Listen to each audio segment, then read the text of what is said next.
Good morning, my name is Trevia Truck, and I'm going to be walking you through all of the courses and credits that we offer here at Carter University for Science. Now, a couple of quick reminders that I will be saying the name of the course, specific credits and courses in that branch of science, and then the time of year and the days that they are taught, and then the textbooks. Also, we use books that you can find readily available everywhere. You can find them in stores, in Barnes and Noble, just various places in society for a very, very reasonable price. We do not use books that have been newly published 1 year or 2 years in time that you could not find on Amazon. Even if you did, then it'd be way overpriced. And we do not use things that are too good of a resource. We go back to the 17th century. That's how old our books are, and we keep them around for generations to come. Also, we don't teach every branch of science because we do not have those physical imprinted textbooks to do so.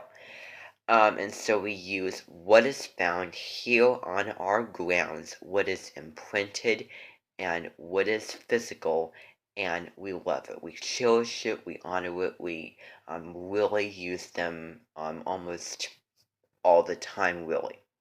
So we definitely take a lot of advantage of it. Now, any course that isn't up and coming, that is going to be in the future taught here, that we're making a list right now and later to be taught here. Anything that is unavailable and that will not be available later on is deemed irrelevant and uninteresting. Mark my words. So the days that these courses are taught are only going to be Saturday and Sunday, because that is the time that we have allotted to teach. That is the only free time because everyone has work. Places to be, classes to go to, jobs to teach, things. So many things in the way of that. So that is the time that we have allotted. And for any of you out there who are looking to sign up for courses at Carter University and are disappointed because you're really enthusiastic about a specific course or two and you want them to meet more often instead of Saturday and Sunday, and you just don't want that to interfere with the weekend or whatever the reason might be, do you not want a course at all?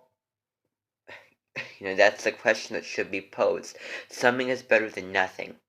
And if you don't like having it only on Saturday and Sunday once or twice a week, oh well, you'll just have to deal with that and you'll have to make the best of it, because that is really the best that we can do. Okay, so let's begin with our science credits. Now, a lot of these are going to be advanced. In fact, most of these are going to be advanced courses.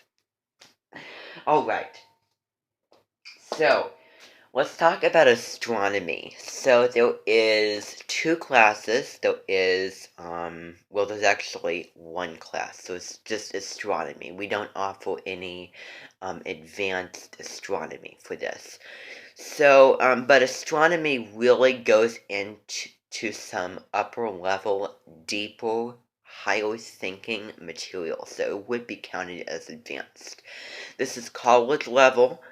Most of our courses will be college level, and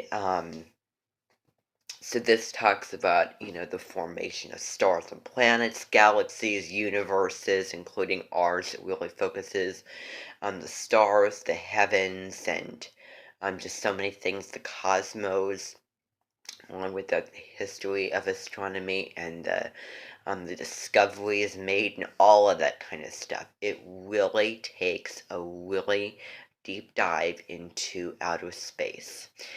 Now, something that will be upcoming in 2020 will be an astrology course which everyone is going to be needed to require to take, because let me tell you, if you don't believe in astrology, I do not know who the heck you are. You might even ask yourself, why am I living on this planet in the first place? Why am I alive? But anyway, I don't want to go on a spiel about it.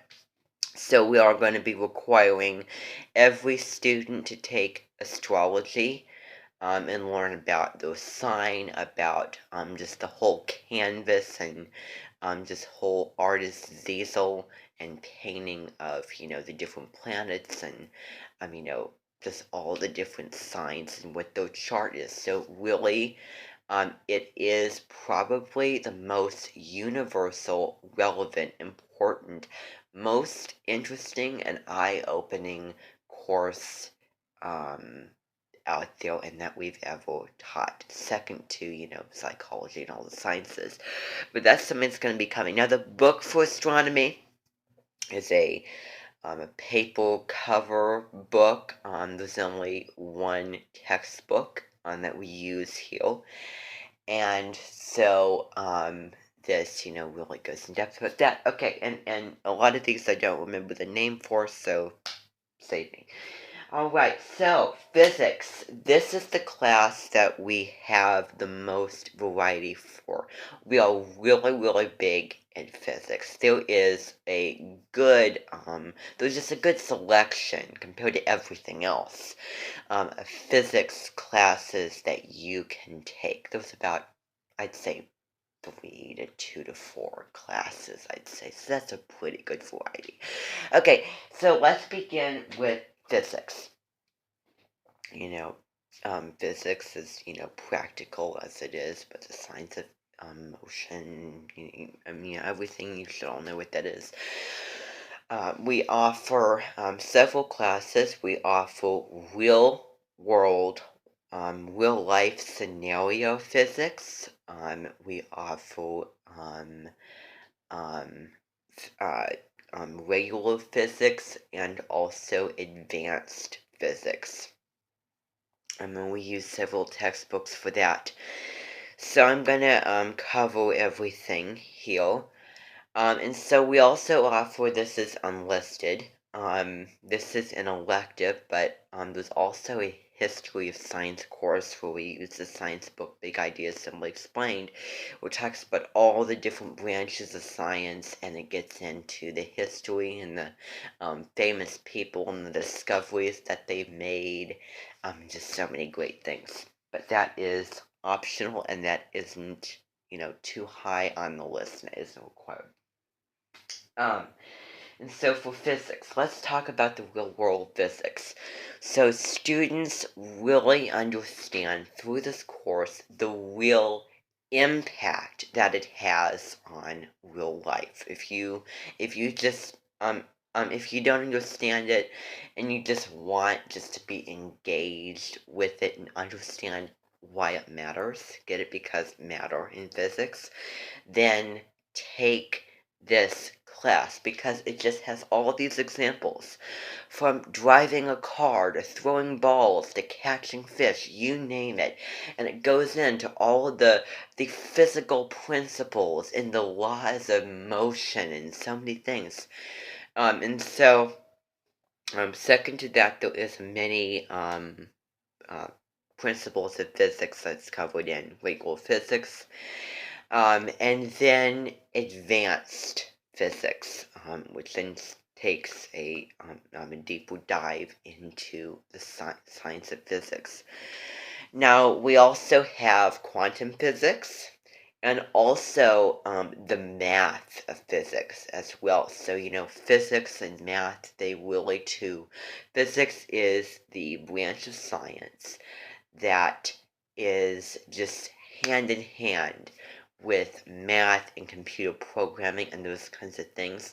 So there is quite a bit of math if you just take physics just regularly, quite a bit of math, but this class really specifically takes those physical principles and the science of it and puts the math going along with it.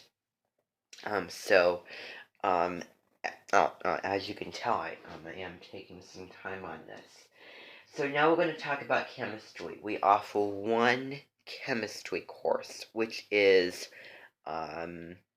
chemistry. Second to that, advanced chemistry. They both use the same book, which is only going to be advanced chemistry because the books that we have are college level. So chemistry, just so many things. With biology, we get into biochemistry. That's also a class that we offer biochemistry, combining biology with chemistry, chemistry of life, things like that.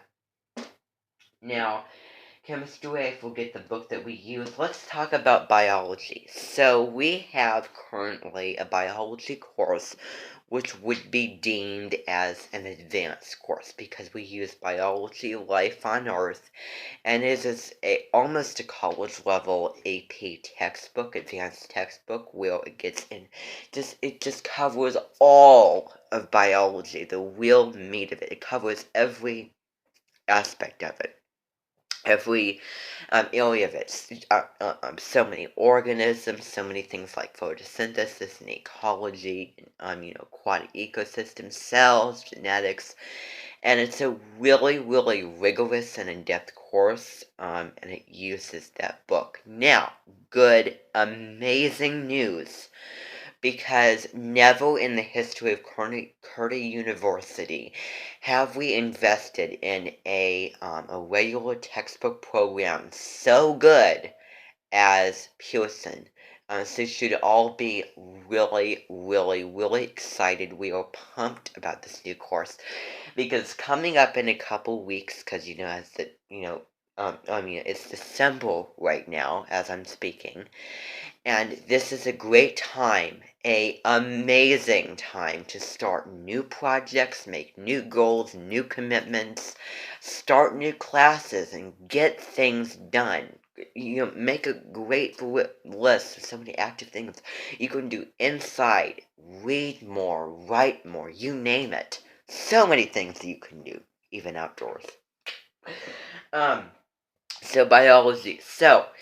Um, we're having a high school level biology course coming out in a couple weeks, which will begin that time once we have collected enough textbooks for that course, and that material is going to be previewed. Now, this is on Pearson. They have an online, which we are threatening the Pearson Realized Miller and Levine Biology, because that's the name of the textbook. The people who are responsible for designing the online textbook, we are emailing them and we were saying you better have the online subscription of this edition, or there'll be a threat or price to pay. So they are getting that all set up for us. Thanks for that. And so this textbook that we're using is from 2010, so it is a great, great book because it has been around a while, enough for it to be just seen and taught. You can find it anywhere. You can find it on Amazon. It's a great, great book, great, great programming course. So. This is a really, really big event and innovation add-on to this university. So we are getting that textbook, which is a regular biology course, with the AP biology. So Miller and Levine biology. Then, I will say, the only earth science course, because we do not have any textbooks for that we offer here, is fossils. Because we have a small, little, amazing, great book. It's called Pockets, Pockets Full of Knowledge, this kind of books. So we have a book on fossils. That's the only edition of that collection that we have, the only earth science book that we had. So let's say, we want some variety. So hey, we want to teach an earth science geology course about fossils, and that is what we're going to do. And we will make sure, out of persuasion and so many elements of force, that we have students. We have a lot of students who will be persuaded or already interested to take this course. So Fossils really goes in depth about, analyzing fossils, doing labs on it, looking at visuals about the different animals of fossils. And just fossils combines biology and earth science, because, living things, the history of those things, the past living organisms, and maybe beginning evolution of those organisms, to really take a historical past approach and look at how they looked many years ago. So it is a really, really, really exciting course. So if you like biology, then you'll probably like the fossils just the same. But we don't take a whole lot of interest in earth science. It's just rocks, volcanoes, those kinds of things. The chemistry, physics, biology, those kinds of things with adding fossils to it. Those are the interesting science courses. Those are. So we are teaching fossils. And we will make sure that it is a really, really popular choice. Okay, so that is all the science credits that we offer. Next time, I'm going to go over the math credits.